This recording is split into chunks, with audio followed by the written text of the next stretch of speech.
My name is Rachel Martinez, and I'm 34 years old, and I'm about to tell you the most insane story of betrayal that will literally make your jaw drop. Listen to this. I lied to my husband about getting fired just to test him, and what he said next completely destroyed me. But wait, it gets so much worse. I wasn't actually fired, I got promoted, but something in my gut told me to test the man I'd been married to for 12 years first. And thank God I did, because what I discovered will blow your mind. The second I told him I lost my job, he exploded. "Of course you got fired," he snapped, slamming his laptop shut like I was some kind of failure.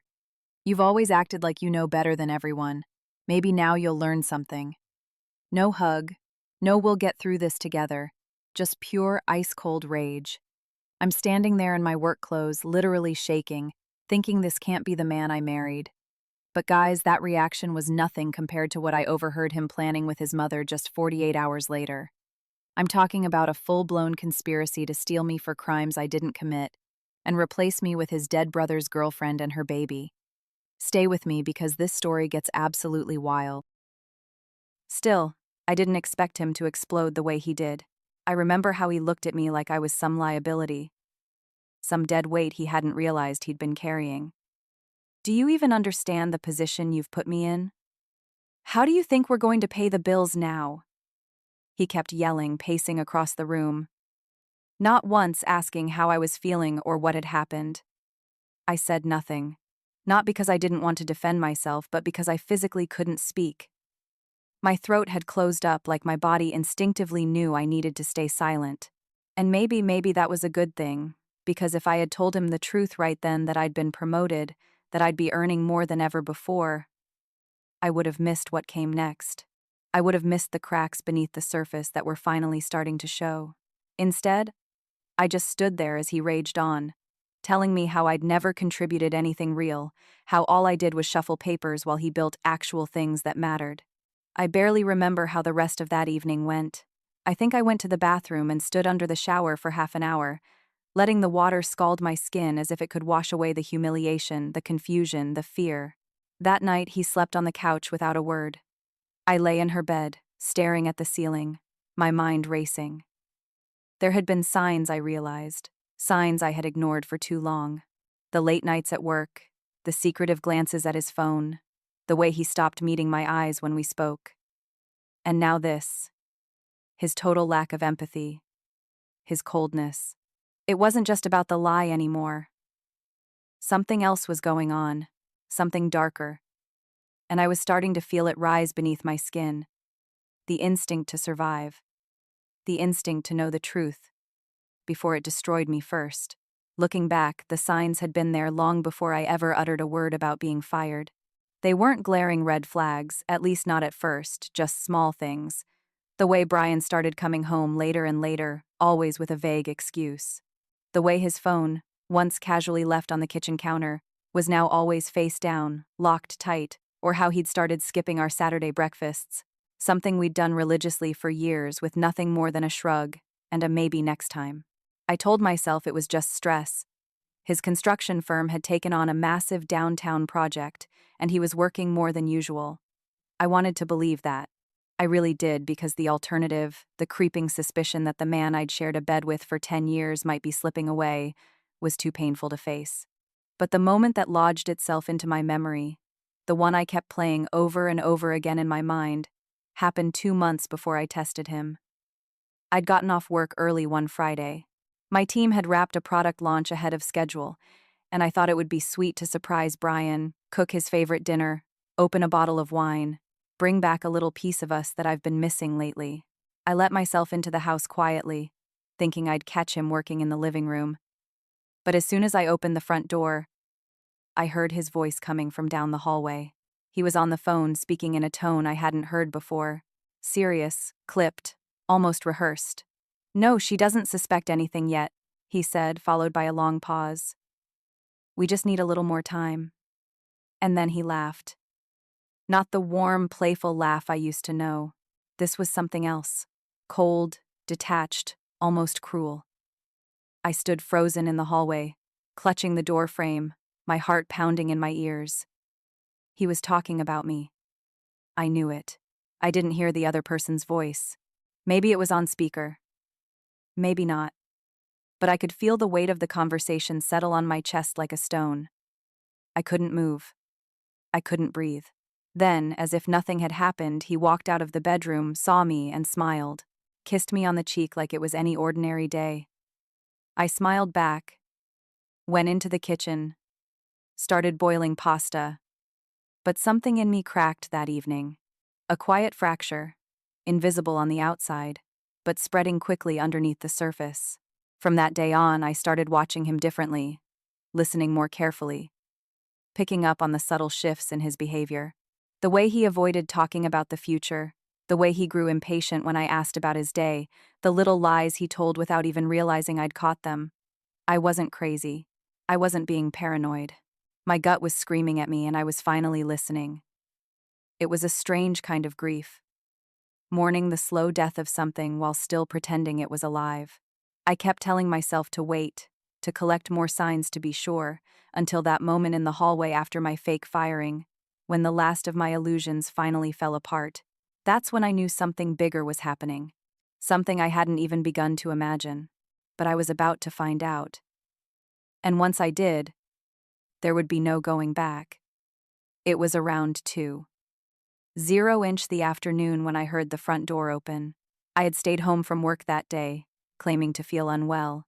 Truthfully, I just needed space to think. Brian believed I was still unemployed, broken, vulnerable, afraid to face the world. He had no idea I was still working. No idea I'd just been promoted. No idea I was using the time to pull myself together. Quietly, carefully. I froze when I heard not one, but two voices enter the house. The second voice didn't belong to a coworker or a friend. It belonged to Linda, my mother-in-law.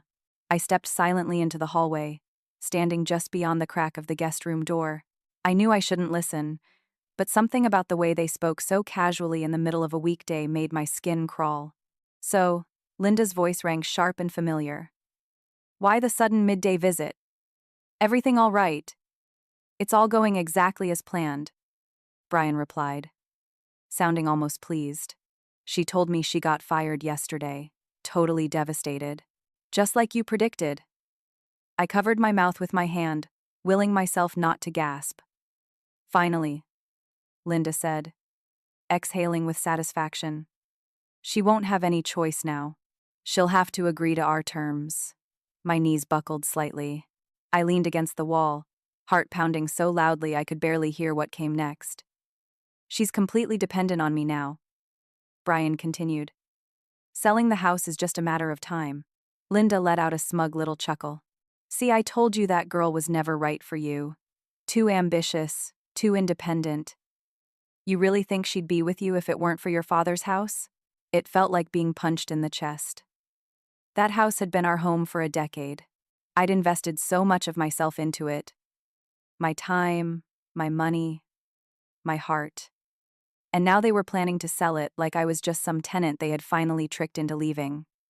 "Don't start, Mom," Brian said with a sigh. "We already talked about this." "And what about Claire?" Linda asked. "When are you going to tell her it's time?" Claire. The name hit me like ice water down my spine. Claire Jennings. I knew who she was vaguely. Mark's girlfriend before the accident. Mark, Brian's older brother who died in a car crash 3 years ago. Claire had disappeared after the funeral. I had no idea Brian had kept in touch, let alone. "She's ready," Brian said, voice suddenly gentler. "The baby's doing great. Claire says he's growing fast. Already looks just like Mark." My stomach twisted violently. "I'll adopt him as soon as the divorce goes through," Brian continued, almost like he was discussing a business deal. "He'll be my son. Our son." I couldn't breathe. Linda purred. "Just think how happy Claire will be when she hears the house is going up for sale. She's waited so long for this." My ears were ringing. My vision blurred. This wasn't just betrayal. This was a coordinated replacement. They weren't just planning to leave me. They were planning to erase me. And the worst part was, I had no idea how long this had been going on. No clue how many smiles, how many kisses had been lies, rehearsed, strategic, calculated. My husband wasn't just cheating, he was plotting. I always knew Claire was the one for you, Linda said, her voice melting into that sickly sweet tone she reserved for people she actually liked. You two are perfect together. It's just a shame you met her too late after you married that one. That one? That's how she referred to me. Not Rachel, not your wife, just that one. A placeholder. An obstacle. I bit down on my knuckle to keep from making a sound. My entire body was shaking. But I couldn't stop listening. I needed to hear everything. Let's not get carried away, Brian muttered. We still have to make sure Rachel doesn't fight us on the divorce. She won't, Linda replied confidently. Not if you handle it right. Remind her she has nowhere to go. No job, no savings. She'll fold. I clench my fists. Every nerve in my body screaming. They thought I was powerless, that I was trapped. But I wasn't. Not yet. Not entirely. And what if she doesn't fold? Linda asked. What if she gets a lawyer? Brian's voice dropped low and calm. Too calm. Then we hit her with the infidelity angle.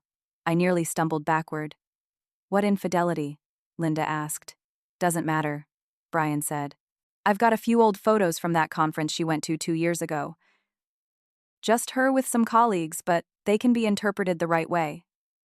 Enough to raise doubt. You're a clever boy, Linda, just like your father. But he wasn't done. If that doesn't work, Brian continued, we accuse her of leaking internal documents. She worked with sensitive client files. She brought stuff home all the time. I'll say I caught her trying to sell data to competitors. I felt my knees give way, and I sank slowly to the floor. My hands were ice cold. My husband, the man who once held my hair back while I threw up from food poisoning, who painted our bedroom walls while I picked the color, was planning to destroy my life from the inside out. He was going to lie in court. He was going to accuse me of things I never did just to push me out for Claire and a baby who wasn't even his. Claire. The quiet, soft-spoken woman. I remembered only in flashes from Mark's memorial. She had seemed kind, fragile. I never imagined she would come back into our lives like this. Not as the woman replacing me. Not as the mother of the child my husband planned to call his own. How's the baby doing? Brian asked then, his voice suddenly light. Almost happy. Strong, Linda answered proudly. Claire says he's growing fast. Looks just like Mark. Same eyes, same laugh. You'll see soon enough. The room started spinning. They were building a new family. Brian, Claire, the baby, and Linda. Of course, always Linda. The perfect little unit. And in their minds, I was already gone. Just paperwork. Just one final conversation. I'll tell her tonight, Brian said. She's already on edge after losing her job. It's the perfect time. I'll play the sympathetic card. Say it's better for both of us. Offer her a bit of cash to walk away. Linda snorted. Push the pity. Make her feel like a burden. She'll cave. Women like her always do. I bit my lips so hard I tasted blood. But even through the pain, I smiled to myself just barely. Because they didn't know the truth. I hadn't been fired. I had been promoted. And they had no idea that their plan was already falling apart. I stayed crouched behind the door long after they stopped talking.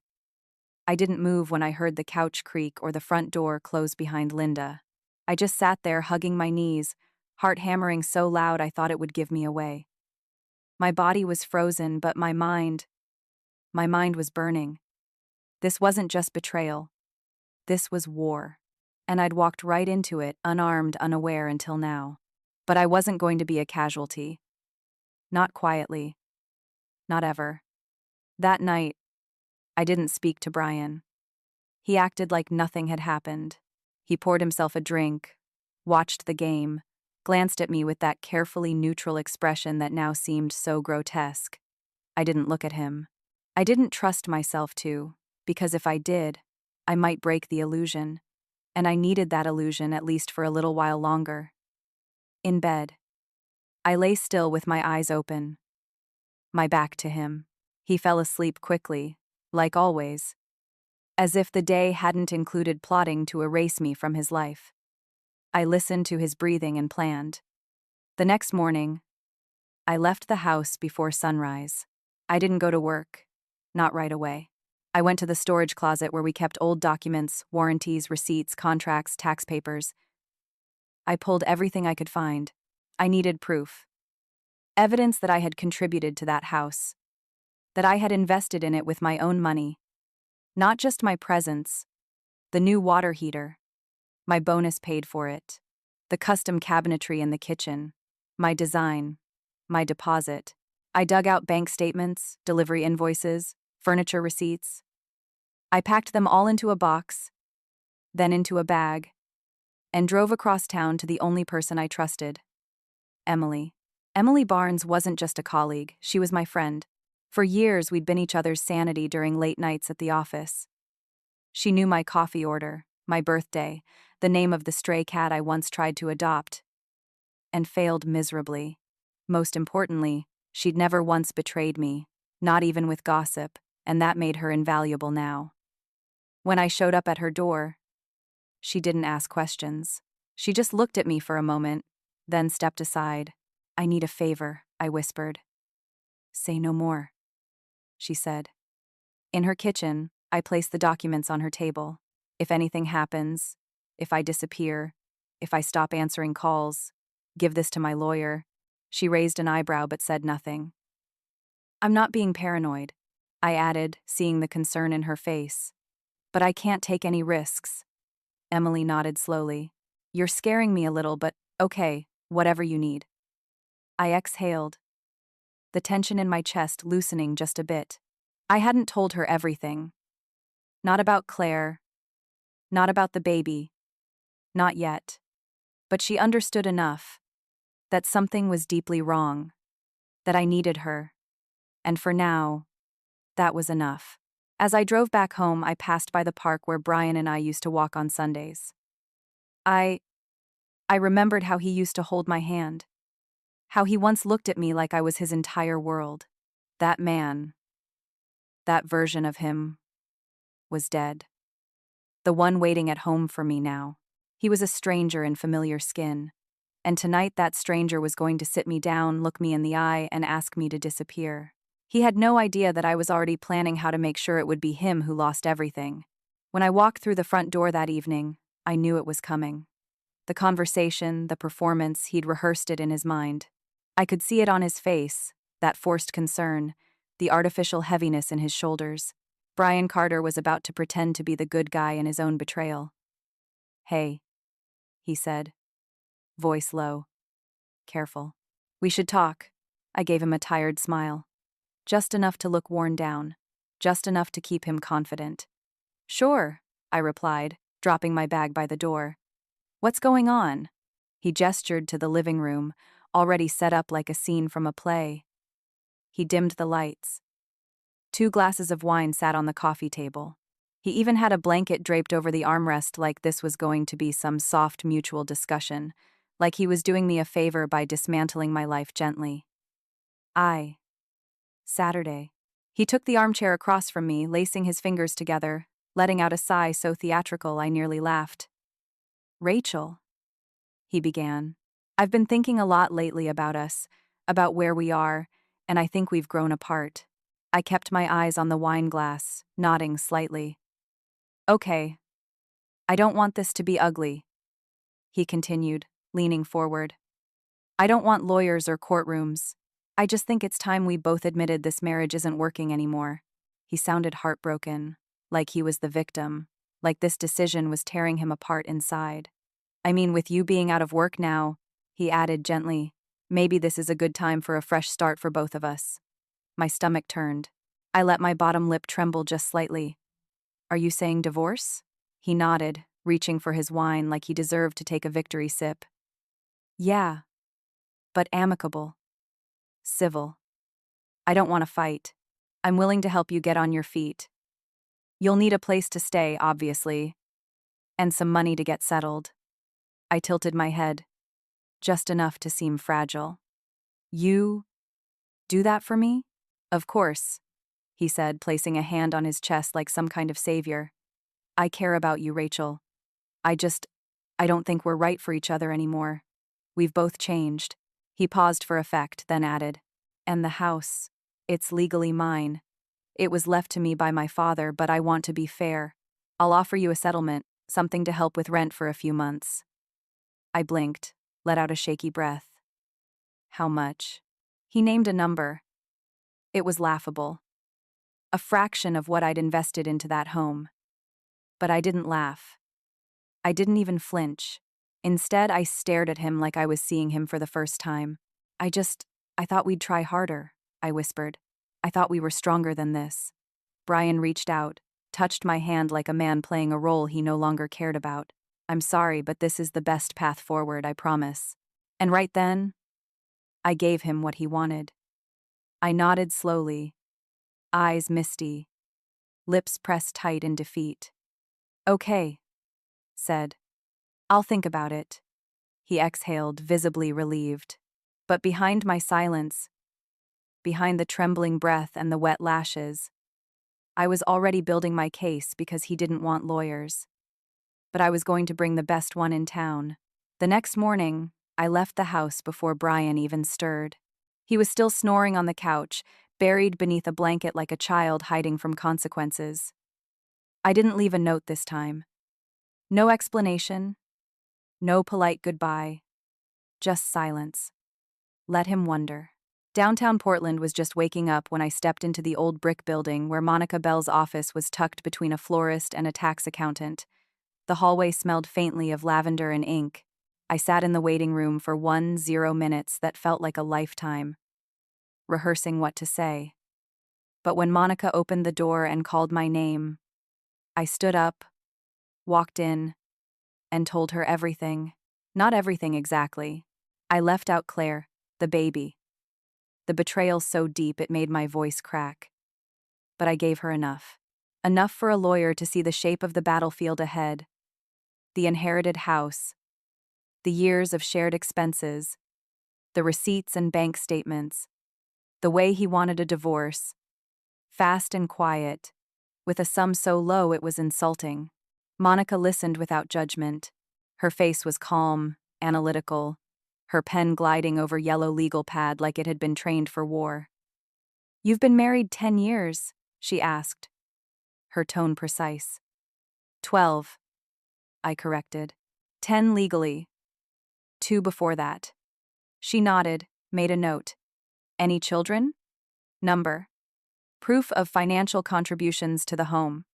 I have receipts, invoices, bank statements, everything. Furniture, renovations, fixtures. She leaned back, folded her hands. Rachel, you have a case. A strong one. But I need you to understand something. If we go forward with this, there's no turning back. It won't be pretty. He's going to fight dirty. I looked her straight in the eye. He already is. Her expression didn't change, but something behind her eyes shifted. Respect. Maybe. Or recognition. Then, let's get to work. When I stepped outside, the air felt different. Cooler. Lighter. I still had a mountain to climb. But for the first time in days, the weight on my chest had eased. I wasn't flailing in the dark anymore. I had someone in my corner, someone who saw the pieces clearly and knew how to play them. I went straight to the office after that. No more hiding. I walked through the doors with my head high, greeted my team, sat down at my desk, and opened the department dashboard like nothing had happened. Brian thought I was unemployed, lost, vulnerable, but I was back fully. My phone buzzed around lunch. A text from him. Hope your interviews went well. Let me know when you're ready to talk more about next steps. Next steps. I almost laughed. He had no idea I'd already taken them. I replied with a simple, "Will do." That afternoon, I met with my team, reviewed quarterly goals, scheduled ons, and signed off on a new client project. I was efficient, focused, unshakable, and when I finally walked out of the building at sunset, I knew something had shifted permanently inside me. I wasn't the same woman who cried in the hallway, who shook in silence while her husband planned her erasure. That woman was gone. In her place stood someone else. Someone stronger, sharper, ready. He wanted me to vanish quietly. But now I was preparing to take everything back on my terms. Brian was waiting for me when I got home. He was in the kitchen, leaning against the counter with his arms crossed, trying to look composed. But the twitch in his jaw, the slight shift in his weight, those told the real story. He was nervous. "Hey," he said casual, like we were roommates discussing groceries. "You got a minute?" I hung my coat slowly, then turned to face him. "Sure." He nodded toward the living room. We sat opposite each other again. That same setup from before, the couch, the wine, the practice somnity. He hadn't changed the scene. He thought the first performance had worked, that I had accepted his script. "I've been thinking," he began. "I want to finalize things soon. The divorce, the paperwork. Get everything settled so we can both move on." I nodded, keeping my expression soft. "Okay." He blinked. "So, you agree?" "I'm not fighting the divorce," I said gently. "But I do want to understand what's fair." "So, I've spoken with someone." He froze. "Someone? A lawyer?" His eyes narrowed. "Why would you need a lawyer? I'm offering a generous settlement. We can handle this ourselves." I tilted my head. "You said the house was legally yours, right?" "It is," he said quickly. "But we've both lived there for over a decade. I've invested money. I have receipts. I just want to make sure it's fair." He laughed sharp and defensive. "Rachel, come on. You're blowing this out of proportion. You lived here. That's not the same as owning it." "I paid for the kitchen remodel," I said softly. "The bathroom tiles, the appliances, all for my accounts. I just want that acknowledged." Brian stood up, pacing now. "I don't want this to get ugly." "Then, don't insult me with a number that barely covers 3 months of rent." He turned toward me, and for the first time, the mask slipped. I saw it, the flash of anger, of panic. "You're being unreasonable." "No," I said calmly. "I'm being smart. You taught me that, remember? Plan ahead. Protect your assets." He ran a hand through his hair, eyes darting. "You really want to do this? Get lawyers involved. You think that's a good idea?" "I think it's necessary," I replied. "You said you wanted things to be fair. This is how fairness works." He didn't answer right away. He just stared at me as if trying to recalculate, reframe me in his mind. I was no longer the fragile wife he thought he'd broken. I was something else now. A problem. "So, what are you going to ask for?" he muttered. "Half the house." "I don't want half," I said. "Just what I put in. And maybe a little more for the time you wasted lying to me." His jaw clenched. He didn't deny it. He didn't even flinch. And in that silence, I knew he was finally afraid. He thought I would break. He didn't expect me to sharpen. The divorce went through 6 weeks later. Not quietly. Not quickly. Brian dragged his feet once he realized I wasn't going to play dead. His lawyer, probably the same smug friend he bragged about to his mother, tried every trick in the book. But Monica was sharper, smarter, ruthless when she needed to be. She had a copy of every receipt, every transfer, every signature I'd ever made on that house. We didn't go after more than what was fair, but we made sure Brian couldn't keep what wasn't his. In the end, I walked away with a respectable settlement and full legal recognition of my contributions. Not just financially, but as a partner who had invested years of her life into a shared home, into building something real before he decided to burn it down. The last time I saw him, we were signing papers in a sterile conference room downtown. Claire wasn't there, but I could feel her ghost behind his shoulder. Quiet, passive, waiting to move in the moment I was gone. Brian didn't meet my eyes. Not once. When it was over, I stood, tucked the pen into my bag, and said, "You always underestimated me." He didn't answer. He didn't have to. I saw it in his face. Regret, or maybe just disbelief, that the story he had written for me didn't end the way he planned. I moved into a small apartment overlooking the river. Not fancy, not big, but it was mine. The first night I slept there, I kept every light on. Not out of fear, but because I could. No one to tell me I was being dramatic. No one to call me a burden. Just silence. Peaceful earned. Word got around that Claire and Brian were having adjustment issues. Apparently, things weren't as idyllic as they'd imagined. Raising a child wasn't as simple as smiling for photos and pretending love could be transplanted. Linda tried to help, of course. She always did, like micromanaging other people's lives. But I heard through Emily that the tension was building, that money was tighter than expected, that Claire hadn't quite fit in the way Linda had hoped. None of it surprised me, because their life was built on lies, and lies don't hold foundations for long. I don't spend my days checking in on them. I don't stalk social media or linger in bitterness. I've rebuilt from the ground up in my own way. Slowly, deliberately. My job is steady. My name is respected. I eat alone some nights. But I've learned that solitude is not the same as loneliness. Sometimes it's healing. I've taken up boxing classes on Saturdays. I've gone back to reading poetry. I call my sister more often. I've even started writing again. Something I hadn't done since college. There are pieces of me I thought were lost, but they were just buried under years of being small, of making room for someone else's ego. And now I take up all the space I need. If there's one thing I've learned, it's this. Being underestimated is the most dangerous gift life can hand you. Because when you rise, when you fight back, no one sees it coming. Brian thought I would crumble. Instead, I became unshakable.